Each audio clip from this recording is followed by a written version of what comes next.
जी ये अपना छोटा सा परिचय दें।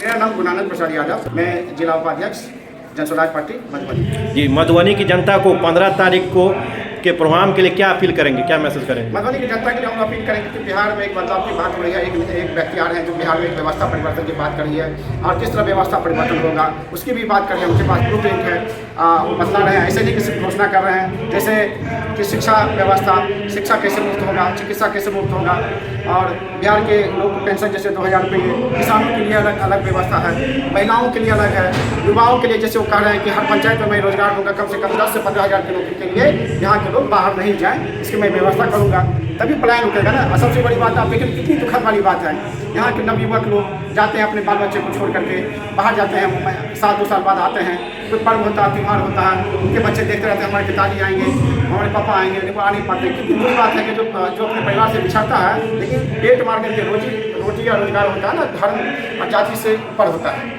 लेकिन यहाँ के लोगों के जब आते हैं वही लोग इतनी उन लोगों को इस तरह से बरगलाया जाता है कि आपका जाति ऊपर है, आपका धर्म ऊपर है, और लेकिन यहाँ रोजगार की बात नहीं की जाती। अब खुद देखिए हम आप नवयुवक लोग हैं, यहाँ बिहार की स्थिति क्या है? सिर्फ छलावा है, सिर्फ दिखावा है। यहाँ 5 किलो अनाज की बात करते हैं वो, और मैंने पहले ही कहा कि बजट होगा तो देखते हैं बिहार में लोग देखते रहते हैं कि यहाँ से ट्रेन दिल्ली जाने के लिए कौन सी ट्रेन खुली है, इसका स्टेपज बढ़ा है, बड़ी लाइन से छोटी लाइन क्या हुई है, डबल लाइन क्या हुआ, सब छोटी छोटी बात जो छलावा वाली बात करते हैं। यही बात गुजरात में नहीं करते हैं, यही बात महाराष्ट्र में नहीं करते हैं। अगर करेंगे ये बात तो कौन वोट देगा? यहाँ पर लोगों को जाति धर्म के नाम पर ठगा जा रहा है।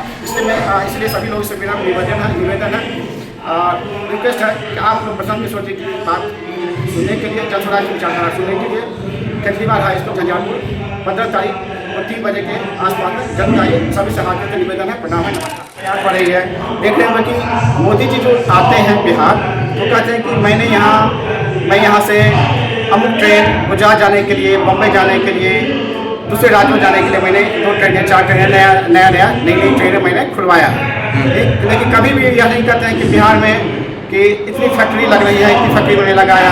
आप देखें चीनी मिल वहाँ बताए थे सीतामढ़ी के, मैं अगली बार आऊँगा तो मैं इसी चीनी मिल के चीनी से अपना मुँह मीठा करूँगा, चाय पीऊँगा। लेकिन अभी तो देख रहे हैं कि उनका ये तीसरा कार्यकाल है, क्या हो रहा है तो आप देख ही रहे हैं। और गुजरात में जब जाते हैं मोदी जी तो कहते हैं कि यहाँ हम लोगों ने यहाँ इतनी फैक्ट्री लगाए या डेवलपमेंट हुआ, यहाँ डेवलपमेंट हुआ, तो यहाँ से ट्रेन या यहाँ से जो सुविधाएं मोदी जी देते हैं तो यह देते हैं कि बिहार से मजदूर नवयुवक पलायन करके गुजरात में जाए और वहाँ काम करेंगे।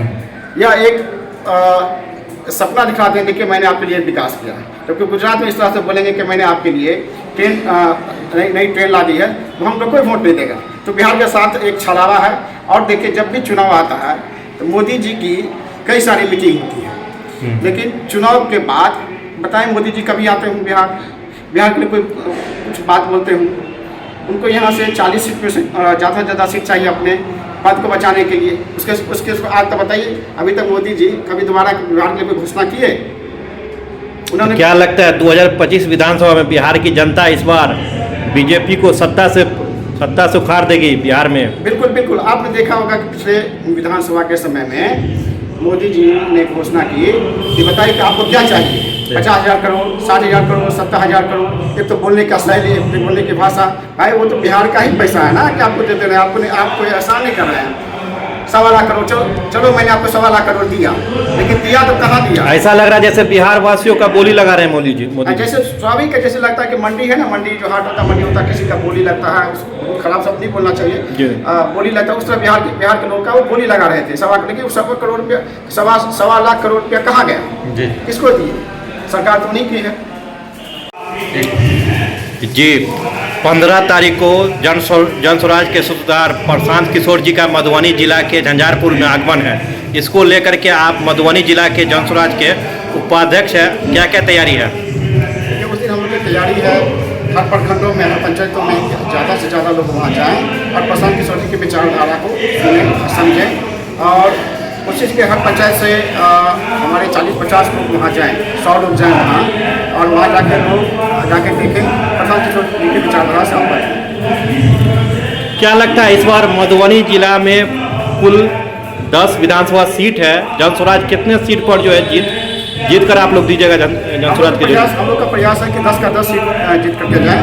आप देख ही रहे हैं कि आप मीडिया से जुड़े हुए लोग हैं कि प्रशांत किशोर जी पूरे बिहार में हलचल मचा दिए हुए हैं और वो किसी भी मौसम में हो, देख रहे हैं कि अभी मौसम कितना खराब है और मोदी जी की तरफ उनकी व्यवस्था भी नहीं है कि 100 करोड़ बजट लेकर के और उतने हाई फाई ट्रेन सब लगवाएँ। और हम लोग इस मौसम में भी कड़ी धूप में भी हम लोग वहाँ जाएंगे और बिहार में बदलाव की बयार बढ़े हैं। प्रशांत किशोर जी विगत 3 सालों से ठंड हो, गर्मी हो, बरसात हो, कोई भी मौसम हो रुके नहीं है अपनी पद यात्रा के दरमियान। इसी तरह हम लोग भी उनसे प्रेरणा लेकर के इस मौसम में भी हम लोग जाएंगे और उनकी मीटिंग को, सभा को सफल करवाएंगे।